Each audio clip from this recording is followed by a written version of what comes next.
Okay, my name is Professor Chris Alden. I'm a director here at LSE Ideas, and welcome to our event. This is the China Foresight event.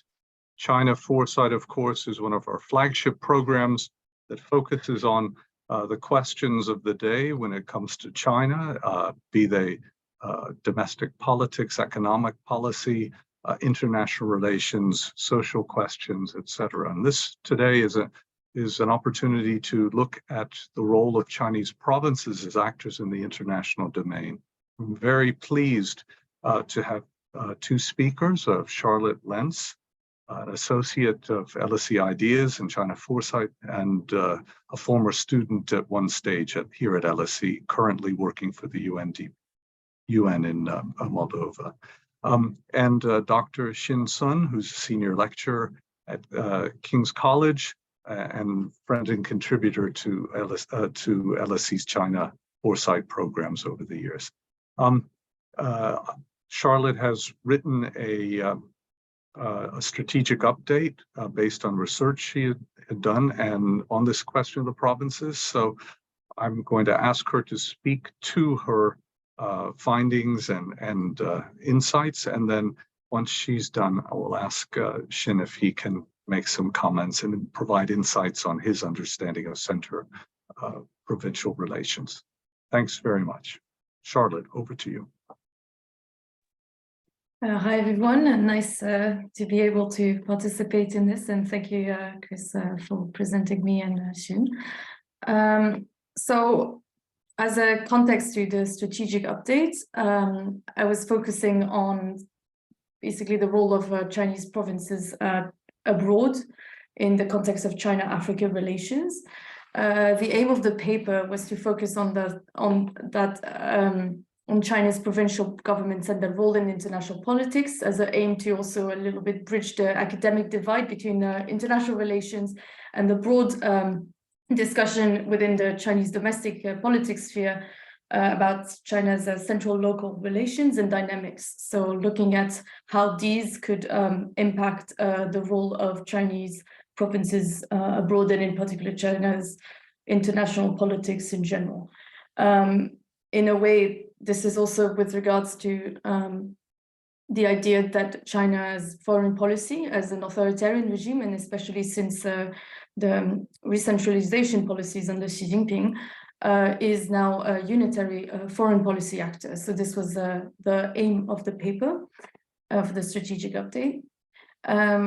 So the idea of disaggregating the Chinese states can be found in various literature, but I was looking specifically at conceptual models within China's political science to understand central local mechanisms and relations with regards to China-Africa relations. So three models were the ones I was focusing on. So provinces as subordinate actors with no policy space and the central government deciding international interests. This fits within the broader understanding of China as an authoritarian regime and its foreign policy as unitary. But then when we look at the actual situation and the role of provincial government is a quite simplistic picture, and there could be room for a better understanding of Chinese foreign policy. So the second model is provinces as collaborative partners. So central local relations are framed within a division of labor and a division of responsibilities, with certain sectors of activities having more policy space for provincial governments to pursue certain interests, while others remain more under the control of Beijing. And then the last conceptual model would be the provinces as agents or initiators, so central policies as reflections of provincial interest, and central guidelines coming from already existing mechanism being institutionalized in the relations. So when we look at this in the context of China-Africa relations, another important point would be to look at Chinese provincial SOEs. So we often focus on central SOEs, but the relationship of provincial SOEs is a little bit different. So this is also important when we look at SOEs in general engaged in Africa, because they respond and will fall under another another actor. So in the case of China's fragmentation, the provincial SOEs are a result of the decentralization and the transfer of some SOEs to provinces in terms of management and subventions in the 90s. And therefore, provincial SOEs have a stronger bonds with provincial governments that they have with the central government. And then, of course, with China's going abroad policy into 2000s, these interests, provincial SOEs' interests, and become then international. So in a sense, SOEs depend on provincial authorities to varying degrees when seeking the market abroad. Three factors that we need to take into account would be the first one being domestic politics. So provincial official interests can be driven by cadre improvement criteria, some of them which can be achieved through those provincial SOEs. So we can think about economic growth targets, but also unemployment targets. Another important factor, depending on which will depend then on the level of provincial SOEs' autonomy abroad, is the independence, the de facto independence and managerial autonomy, but at the same time, SOEs can get financial support from provincial and central government through preferential taxation, subsidies, subcontracting, which will be explored later. But this also, depending on the provincial SOEs, will result in a different approach abroad. And then the third factor that needs to be taken into account would be patronage networks. So the relationship between the CEOs of these provincial SOEs and local officials as they share informal business political ties, which can blur the line also between provincial and personal interests. So these are all to be taken into account when we look at also Chinese provincial SOEs abroad. This can also found since despite the fact that there was decentralization under Xi Jinping. So if we look, for instance, at the Belt and Road Initiative, power distribution still remains fragmented, and provinces still have retained agency depending on the sector of activity to a certain extent. So even at the beginning, provincial governments and LSEs were lobbying key decision makers to fit existing interests and institutionalize existing practices, and also interpreting the central guidelines ambiguity to fit their local economic needs. So as such, despite decentralization, we can still see that a power distribution remains important, and there's still a certain fragmentation of power, with provinces able to achieve their own objectives through the implementation of these ambiguous guidelines. So now looking at two mechanisms that I was focusing on in the strategic updates. Those are the twinning and clustering mechanism. So the twinning mechanism can be understood as an important mechanism to understand China's provincial government's engagement in Africa, in specific African countries. And this is formal mechanism. So if we look at, again, the conceptual models that I was mentioning before, this would be falling under a collaborative model between central and local actors, where twinning allows for central actor to divide the responsibility to the provincial governments. And in two important areas, this would be health and agriculture.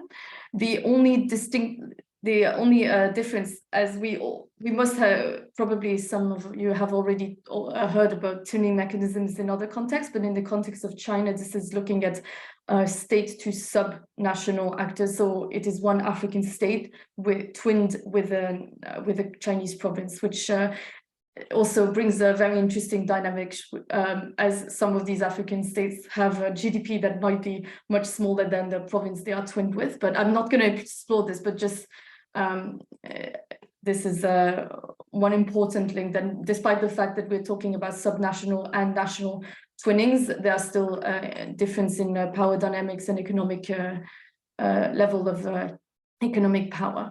But when we look at health, Chinese provinces have been partnered since the communist era with specific African countries. And the patterns that we can see do not really reflect necessarily the economic power between the province and the African state. They are focused on the more historical ties, as most provinces are also retied again with the African state they used to be. So for instance, if an African state will shift their decide to break their ties with the People's Republic of China to recognize Taiwan instead, the ties will be broken, but then when it resume relations, they usually come back to the same province. They are tied again to the same province. So the advantage of this model can be seen during the COVID-19 pandemic and China's vaccine diplomacy, as the effective presence of medical teams in these African countries allowed a more effective shipment and logistical approach to shipping, transporting vaccines or PPE, etc., to these provinces, to these African countries, but using the medical teams and the provincial ties with these African countries as an effective mechanism to ship. And the other area that can also, where this twinning mechanism is also happening, and this collaborative approach can also be found, is in the agricultural technical development centers. As one province will be responsible for one or up to two agricultural technical development centers for a larger period of time, and this will also bring economic ties later on, as the agricultural technical centers are supposed to then become competitive, become economic actors per se in the country they are based in. So in these two cases, in these two sectors of activity, health and agriculture, we can see Chinese provincial government as collaborative actors towards the central governance, with a division of labor that is mutually beneficial overall, despite certain conflicting areas, which can be found in the strategic update with more details. And the second mechanism that I focused on is the clustering of activities. So this is the case when a certain province engages with an African country, but then it's an informal type of twinning mechanism, in the sense as this will generate then provincial interest and incentivize further engagement with specific countries. So usually this is also then pursued through the provincial SOEs, as the usual. If I was looking in particular at the construction sector in Zambia and the engagement of Jiangxi province there, as we could see in this example, the provincial SOEs first positioned themselves strategically in the construction sector in Zambia, and for a decade as smaller actors, but as they gained a competitive edge, they were able then to support smaller firms from the same province, in this case Jiangxi, through subcontracting, therefore offering a platform for further engagement of Jiangxi construction companies in Zambia. And this in turn also incentivized the Jiangxi provincial government to support a wider engagement of wider economic ties with Zambia. For instance, through the creation of platforms, business association, and other economic linkages between Zambia and Jiangxi. And as a result, Africa became in 2013 the focus of Jiangxi's economic policy, with about a fifth in the next years, up to a fifth of all Chinese companies investing in Zambia. And this is both private businesses and provincial SOEs. So as we can see, there is then a shift also towards engagement of the private sector, the Chinese private sector within this case. So we are talking not as a start with one or two provincial SOEs, but then at the end we end up with a wider range, and also in general migration patterns from this province to this African country. So in conclusions, as we will as we arrive already at the end. Yes, indeed, we can consider Chinese provinces as more limited than other sub-state actors in other countries due to the nature of the Chinese political regime. However, this doesn't mean that we should just dismiss their role, and they do play a key role in China's engagement across the global south. And in my case, I was looking at China-Africa relations, where they play a role in health, agriculture, and more generally in economic, trade and economic. Their presence, the presence of China's provincial governments as actors facilitates and sustains closer engagement with specific African countries through this twinning and clustering mechanism, which has contributed to China's overall foreign and economic policy towards Africa to be shaped in specific ways. Through clustering of provincial SOEs, provincial governments themselves will form closer relations with specific African actors where they will pursue a wider engagement. And this results in a more politically complex landscape where provincial interests will maybe align, compete, or conflict with some of the central guidelines of Beijing. So as such, we can understand the Chinese provincial governments as part of China's more general fragmented power distribution, which needs to be looked into in the foreign policy context as well. So this is the end. Thank you very much for your time. Thanks very much, Charlotte.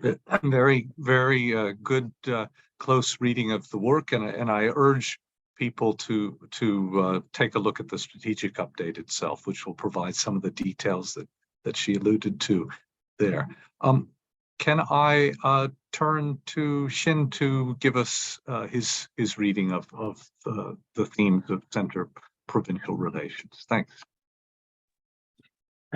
Thank you so much, Chris, and thank you, everyone. First of all, I'm really grateful that you can come to this event, sacrificing your dinner time. And also, thanks, Charlotte, for this great presentation on the role of Chinese provincial actors in foreign policy.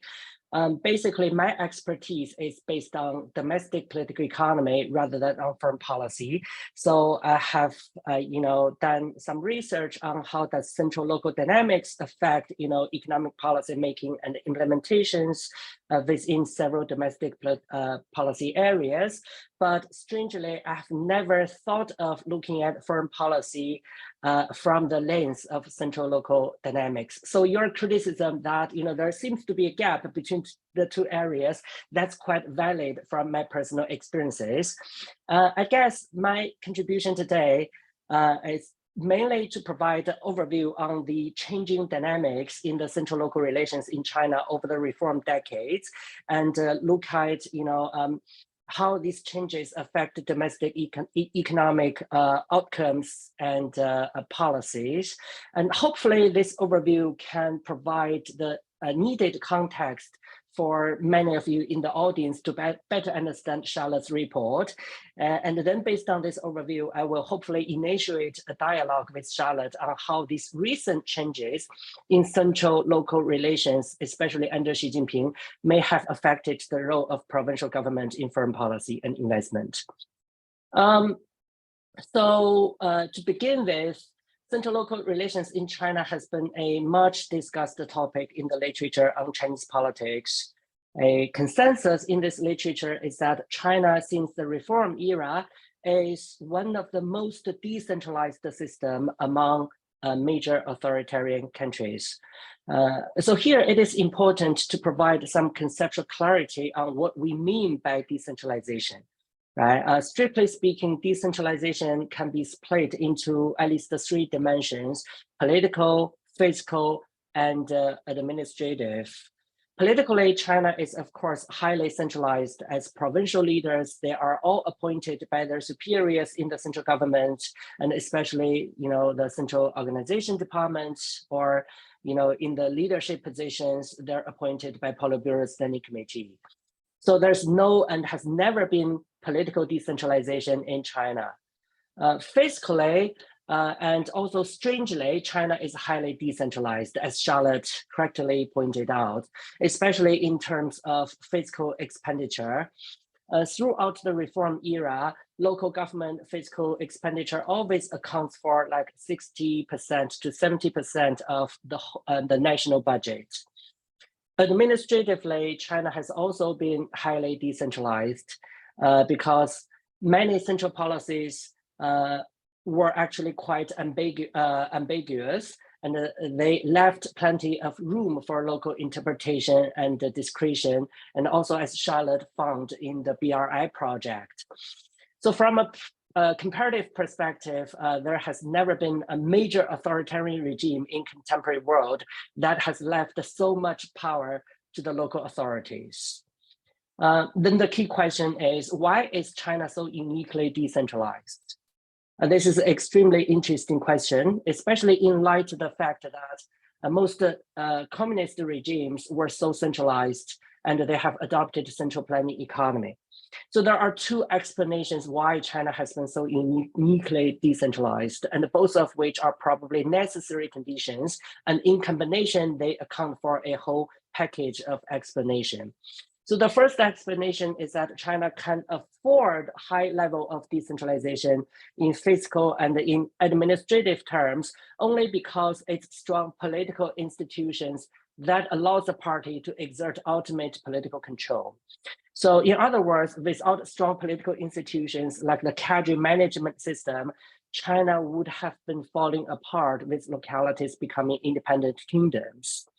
The second reason why China has been so exceptionally decentralized is probably lying in China's unique trajectory of political development, especially in the 1970s and the 1980s.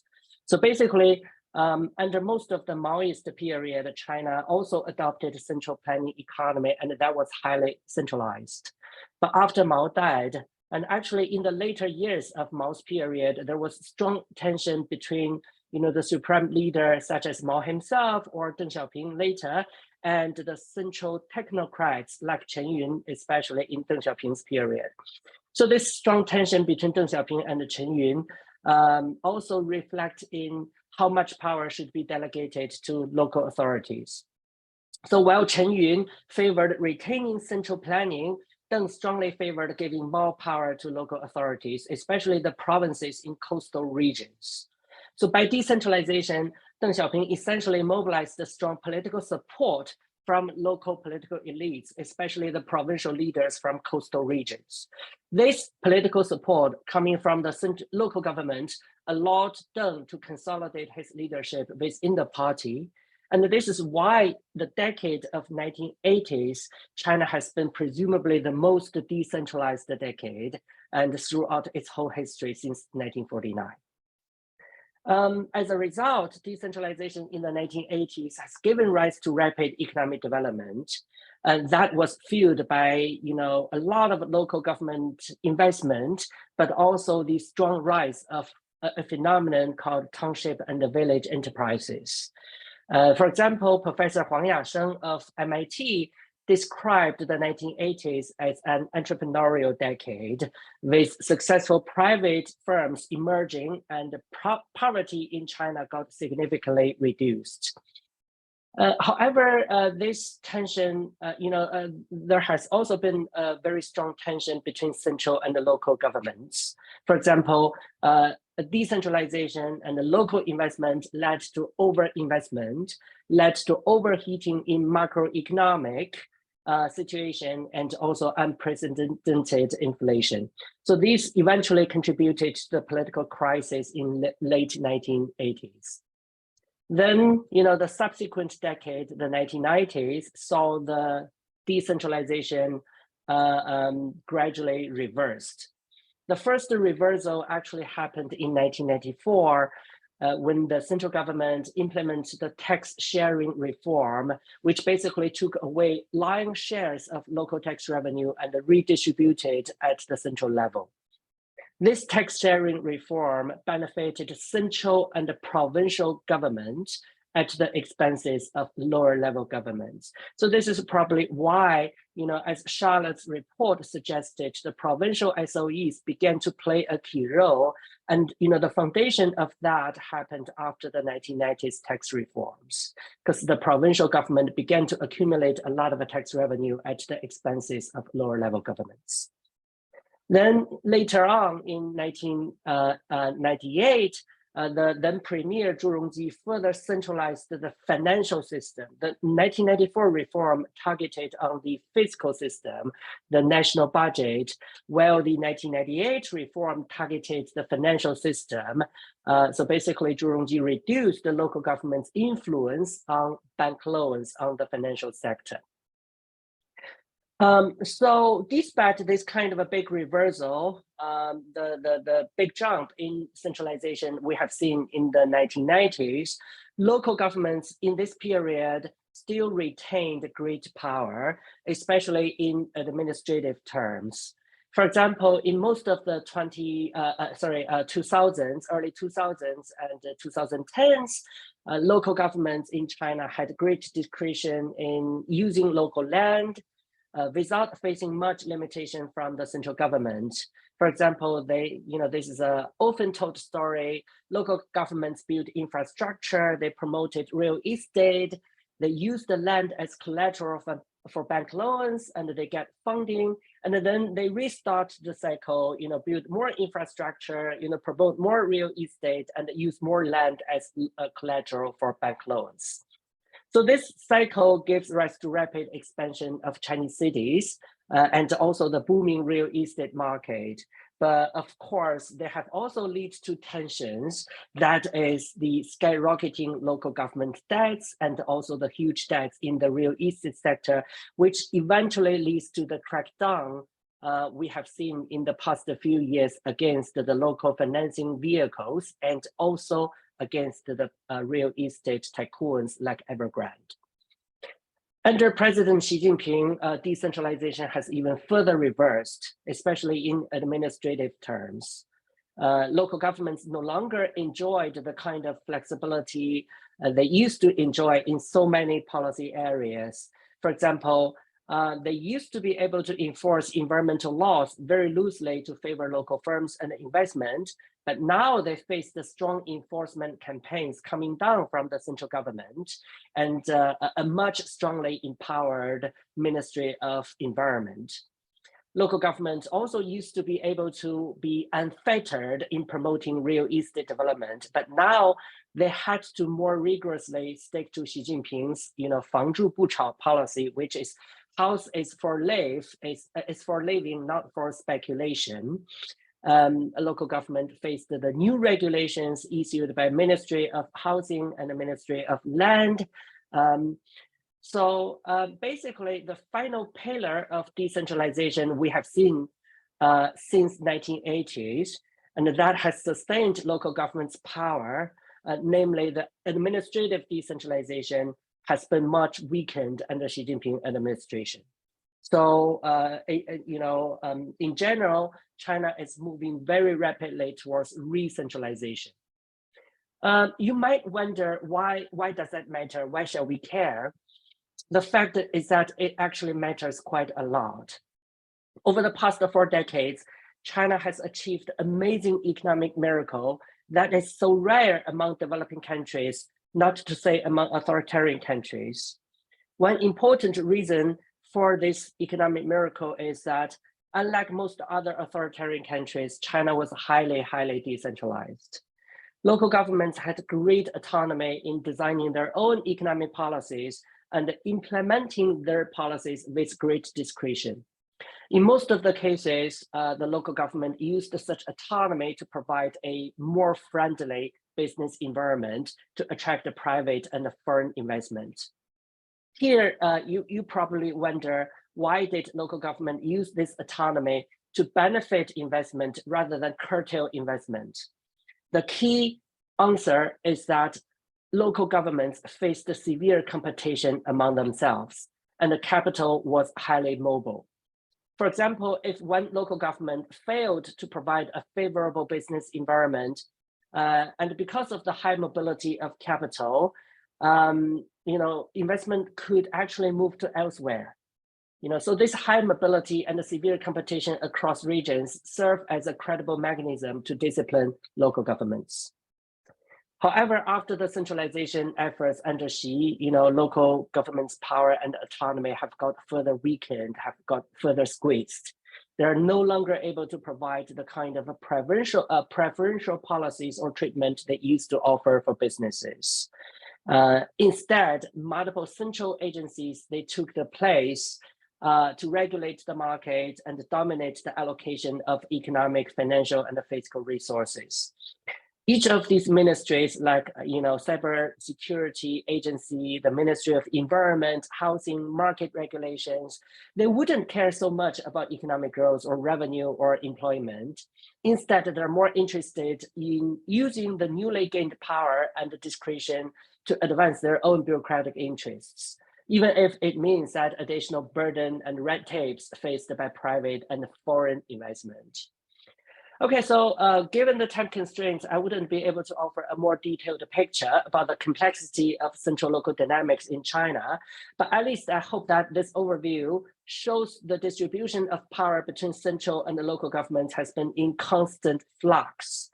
And the changes in this distribution have profound implications for domestic economic policies and China's business environment.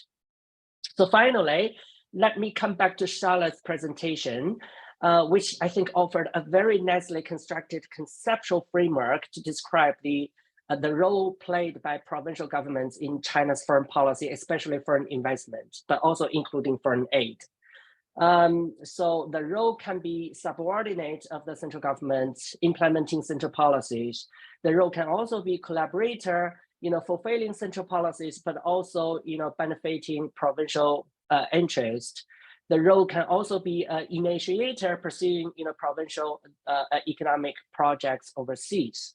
So I think this conceptual framework is admirable, and I really enjoy the fact that Charlotte provides cases to support each role provincial governments actually takes on.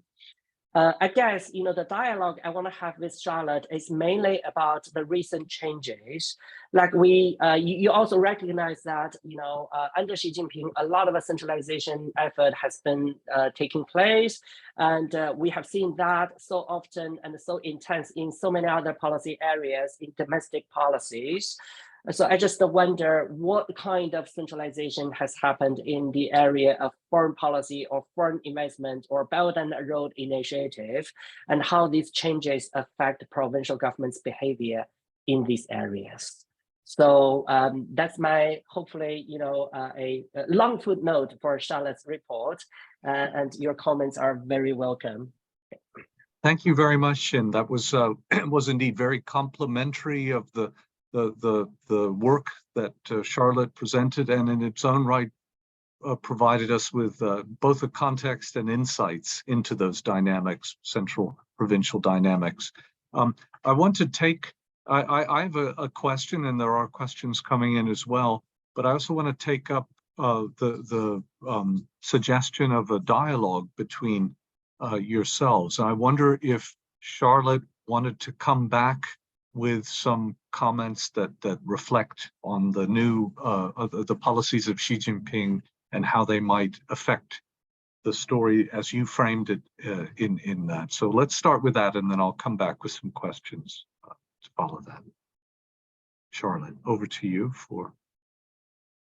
Thank you so much for the presentation. It also generated some questions that maybe we'll have the answer to, because it was very interesting to better understand the environment now, as we discussed. But I would have a couple of questions, but I don't know if this is the right moment to ask them back to Xin. But it was a very. Go ahead.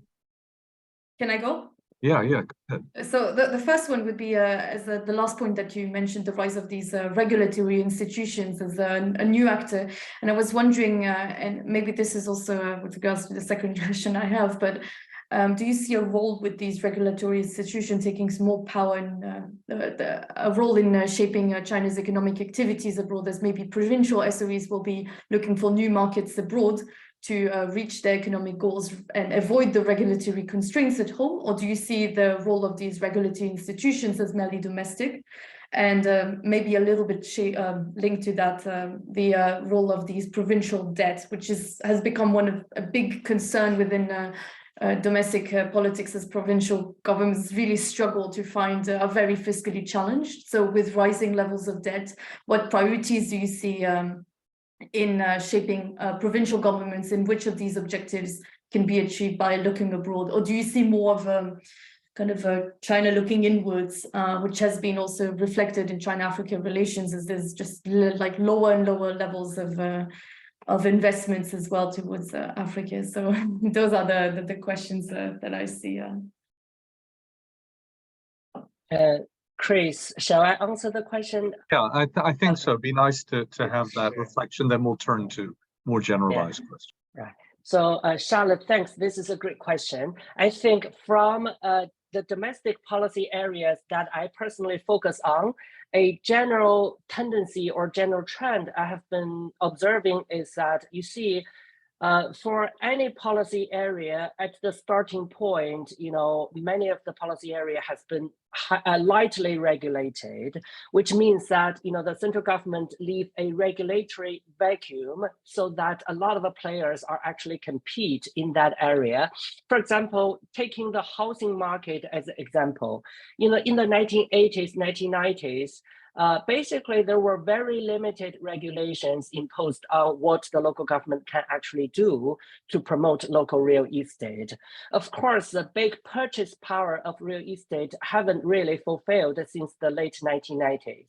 But you can look at the first decade of the 2000s. Basically, the local government, they were largely unrestricted in promoting the local interest in building infrastructure, developing real estate, and selling more land. Right. This is why a lot of the housing market, the key players are actually private firms, not the central SOEs, not the provincial SOEs. So this regulatory vacuum actually provides a lot of flexibility and room for private sector and firm businesses to actually play a key role. However, then the next stage is that the tension began to increase between local and the central authorities. And especially in the housing market, the tension lies in, there's a huge real estate bubble that may potentially threaten the stability, financial and the social stability, and the huge local government debt and real estate sector debts. So in order to rein in these, uncontrollable circumstances, the central government began to, insert a very strong regulations, or use its own power, empower central agencies, and take flexibility away from local authorities. So how does that affect the area you're looking at, overseas investment? One point I can make is that I think in recent years the central government significantly tightened the foreign exchange outflow. Which means that, if the foreign exchange resources is limited and there needs to be competition across different domestic actors, the favor will be given to central SOEs. And the provincial SOEs, in my personal opinion, may actually, may not be able to get as much foreign exchange resources as they could before 2017. Right, so that's one area of competition, and that's one area where the central government actually take back control. So I don't know what other areas has been changing as well. So that's what I hope you can actually provide some more comments about. Thanks. Did you want to come back on that, and then we'll turn to questions? Charlotte, do you have a brief?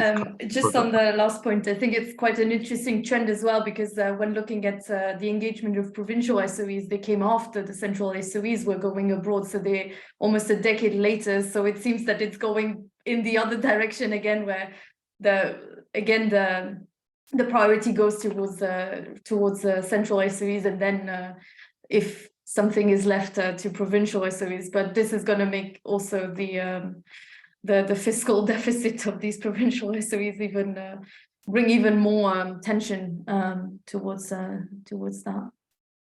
But thanks. I wanted to ask a question about about the more general question.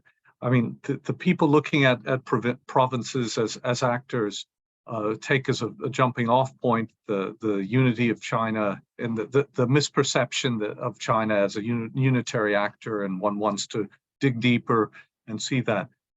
Are we in danger in our discussions here of creating an ideal type of province or provincial actor and not providing enough of the distinctive features? Some provincial actors surely are better than others that do more efficient, define better in different ways, but more efficient or have different leadership or dynamics at play. So I wonder if there are any comments that you could make about those distinctive features and how they manifest.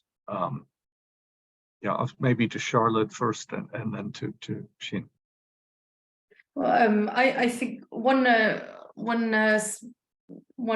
point that I focused on in the strategic update, for instance, is the twinning mechanisms between in the health sector, where you can see that coastal provinces, for instance, end up with double twinning, because they're also twinned since the 2000 with the Great Western Development Strategy with inland provinces. So they are basically trying to send medical teams both inland and abroad, which can bring some tensions. But then on the other hand, you can also see it in the agricultural sector, depending on the level or the twinning of the agricultural technical centers. Depending on the twinning, the priority, the agricultural sector can be seen or not as a priority, which will also impact the level of engagement and of efficiency and delivery of that agricultural technical center. So when I was looking, for instance, at Jiangxi province, one of the two technical centers that they were twinned with was actually more successful, while the other one had more issues. So for instance, in the case of the agricultural technical center in Togo, there were issues with coordinating mechanisms between the Togolese government and the provincial the provincial governments and the provincial SOE that was responsible for the agricultural technical center, whereas in the other case there was a wider engagement actually with Equatorial Guinea. So there are differences even within the province itself. But yes, of course, as probably Xin knows, like every single province in China is very different, and depending on the level of how much party objectives or domestic objectives could be achieved by engagement abroad, there might be more or less of an engagement with Africa or maybe another part of the global south. So that would be my take on it. Great, Xin. Yes, Chris, that's actually a great question. The heterogeneity across Chinese localities in terms of their relationship with the central government and in terms of their role in policy making or implementation. I want to make a twofold comments on this question. So the heterogeneity across Chinese provinces can come from two dimensions, two major dimensions. Of course, there are many other reasons behind. One dimension is their fiscal relationship with the central government. As you know, in China, there are only 7 provinces that are making contributions to the national fiscal budget, and all the rest of the provinces, they're actually taking money away from the central government. They need subsidies to actually make their budget balanced. So apparently that 7 provinces, their priority and the focus of their tension with the central government is that they want to retain as much autonomy as they want. They want to as they can. They want to retain much of the revenue that are generated from the locality. But for the rest of the provinces, they are highly reliant on the central transfer, fiscal transfer. That means that they will have to go to the central government to get additional revenue to make their local investment. So apparently, the relationship with the central government are different depending on whether they're contributing to the national budget or they're reliant on the national budget. The second reason for heterogeneity across regions is that their political relationship with the central government can be different. For example, Xi Jinping used to govern several certain provinces in Zhejiang, in Fujian, and also he has close allies governing like northwestern provinces as well. So my guess is that if we follow a elite politics or factional politics logic, then some certain provinces may actually get some favored, a special benefit in terms of policy autonomy or additional resources. So there has been a lot of research talking about the impact of factional politics on the allocation of resources. So I suspect that will actually continue into Xi's era. Okay, thank you very much. Thanks to both of you on that.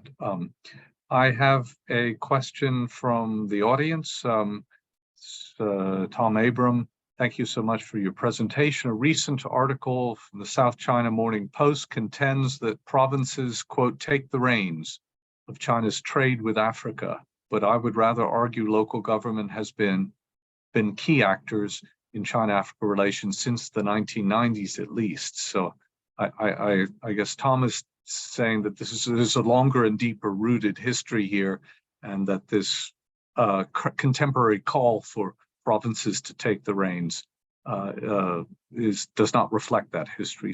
So perhaps both of you could comment on it. I think especially how, well, I'll let you comment as you want to comment on it. Thanks. First Charlotte and then Xi. As a cheeky note, we could even say that the medical twinnings are back from the Maoist era. So provincial governments, to a certain extent, were relevant in a way already during that time in China-Africa relations.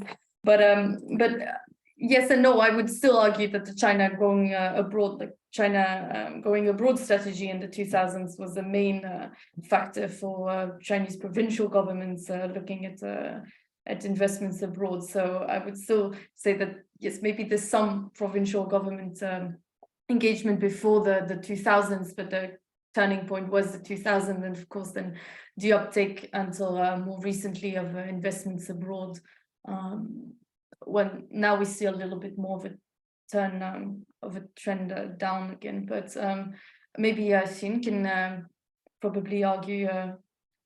Well, it also, just a second point, it also would depend on the province itself, as Xin was talking, because of course when you look at especially border provinces such as like Xinjiang or Yunnan, the relations with the proximity to other states, there's more of a deeper engagement already earlier. But then when it comes to maybe inland provinces, the engagement was much later. But Xin could take over, maybe provide more context. Well, I think, Charlotte, your conceptual framework, I don't know about the details about what happened in the context, like 1990s, how much kind of a weight the provincial government has actually taken. But my guess is that your conceptual framework is can be quite useful in looking at, what kind of a role was dominating China's engagement with Africa, and what kind of a provincial role provincial government actually plays in different time period. So from your report, Charlotte, I see that back to Maoist period, a lot of engagement involving actually the central government has certain foreign policy objective to fulfill, but they didn't have the resources, or they didn't want to spend their own resources. So they actually delegate the assignments to provincial government, like the medical teams. China sent out the medical teams. I'm not quite sure whether provincial government actually were willing to do it, out of their own benefits or interest. But it's an assignment delegated from the central government, and they probably served a more kind of a subordinate or collaborative role rather than their own policy initiative. But gradually, I would assume, this is just my naive guess, is that, gradually the role of the provincial government may actually transformed into 1990s or even up to 2000, where the provincial companies and SOEs, they took more initiative to actually engage in economic area rather than policy implementation. So that's just a hypothesis. I don't know, but I do think that your conceptual framework can actually speak quite a lot on that. Yeah, I think that's I think aligning it, it has that periodization as seems to me to be part of it too, that there are elements that fit with different more strongly present in different periods of the history. I have another question here. It says, I'd be interested in whether Xi Jinping's centralization has created a situation where provincial leaders are less willing to take risks locally, but also in terms of foreign policy or foreign and economic policy, and whether this affects, the manner of going out, itself, or continuing that trend that defined what Charlotte has been talking about in her paper, and also does it introduce cautions? You're less of a risk taker, concerned about mistakes, etc. Because obviously one of the great findings of the great generators of economic growth has been the willingness to have to be open to mistakes and experiment. So perhaps we'll reverse this time and ask Xin first, and then to Charlotte. Okay, that's a yeah. So my answer is yes. For local government officials in China, at least in the many of the domestic policy areas I'm looking at, they are much less likely and willing to take additional policy risks. One important reason why China have achieved such big economic miracle is, according to many scholars, due to local experimentation, right? For many policies, for many economic projects, they started from local experimentation, and mainly due to politically ambitious local officials who want to use the policy experiment and to generate achievements and demonstrate their capability and getting promoted to higher level positions. However, under the current political centralization, where on the one hand, a lot of discretion has been taken away from the local government, which means that the local officials, whatever they want to do, they face more restrictions from central ministries and agencies, not to say the political restrictions imposed by the party, but also they have less incentive to do so, because taking additional risks, doing something new may actually means like making more mistakes, and they're very likely to be blamed for this mistake if things goes wrong. So one example is that if we look at the local government's practices over the pandemic, none of these local governments can dare to deviate from the draconian measures or the zero tolerance policies. And in the end, they all have pursued exactly the same kind of measures, which created a very prevalent grievances among Chinese population across the whole country. So this is probably a very important reason why we see national protests that have occurred in China last year, which has been the first of this kind of a nationwide protest since the late 1980s, right? When the policy has been centralized, the local government, they all want to behave in the same way. They actually all duplicate others' practices to avoid making risky bets or making political mistakes. And they, basically adopted the same measures, leads to the same grievances. So that's actually a huge systematic risk faced by the regime, by not allowing the local government to take risk or do the experiment as they did before. Thanks, Charlotte.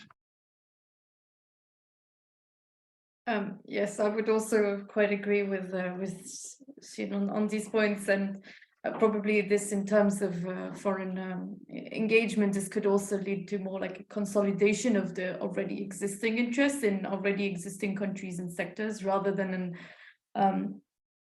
broadening towards new sector, new geographical areas or engagements. So more of a crystallization of this clustering rather than broader engagements is what I would see. But It's interesting. I was immediately reminded of Charles Lindblom's famous root branch depiction of public administration. That is to say, the people at the center understand the policy, and they effectively develop it and then send it out to the branches. The branches, however, feel uncertain as to some elements of that policy and tend to become risk averse. They feel that they don't understand where the politics behind this might take them, whether they would be unduly exposed. So it reduces. It's an explanation for the policy inertia in the implementation phase of any given change in policy. So interesting how this seems to play out in a very distinctive and different system. I think that one of the other elements of the provincial story is that one about provinces as initiators.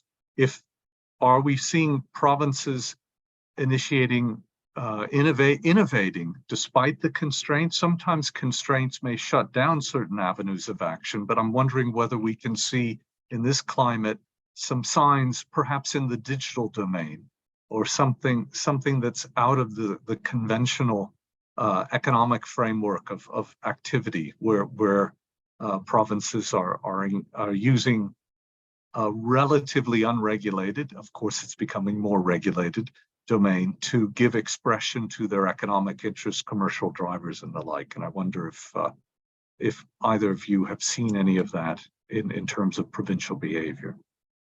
Let me ask Charlotte first, and then Xin. I think when it comes to the digital domain, as far as I know, but probably thinking this is more in the realm of the private sector within China. So it seems, I would argue, more of a shift towards hoping that the engagement between China and Africa will be mostly for private investments towards Africa. But maybe Xin can further comment on that. This is very interesting, Chris. I don't have a ready answer because I haven't seen, maybe it's just my lack of knowledge, but I haven't seen major policy experiments or, kind of a breakthrough that were initiated by local officials or local governments in recent years, especially, for policies that could potentially contribute to economic development or a better business environment. However, I do see that, and increasingly local governments take initiatives and come up with interesting measures to curtail local businesses if that behavior is consistent with the agenda of the central government. One example I can think of is that in 2017, when China had a conflict or a diplomatic conflict with South Korea, because the military in South Korea deployed the anti-missile system, the THAAD, which was actually a military a missile system from America. The purpose of that was to actually defend a potential missile attack from North Korea. But China obviously was very unhappy about it. So a South Korean supermarket or multinational corporation called Lotte got involved in this diplomatic conflict because the land used in South Korea to deploy the missile system was acquired from Lotte, right? So what we saw in that episode is that the supermarkets run by Lotte in Chinese localities, they all got harassed by local authorities, and they come up with very interesting measures. Some cited, violation of fair code. Some cited, other regulatory reasons. But that's a kind of innovation local government officials could come up with to kill off businesses. So I suspect, there might also be some, experimentation or local initiatives that could actually contribute to, local development. But I'm still searching. It's a great example, an interesting one, and yeah, we'll keep watching this space because I do think there will be innovation. I'm convinced that they can't sit on their hands. The issues and the drivers behind growth and other things continue to be important and imperative. Thank you very much, both Charlotte Lenz and Dr. Xin Sun, about for this, your contributions. You're helping us to understand better the provincial actors as foreign actors in the foreign scene, and also in the relationship between the domestic central provincial actors. And thanks all of you for listening. We have other events coming up. Please check the China Foresight website or web page, and we look forward to seeing you at our next event. Thank you again.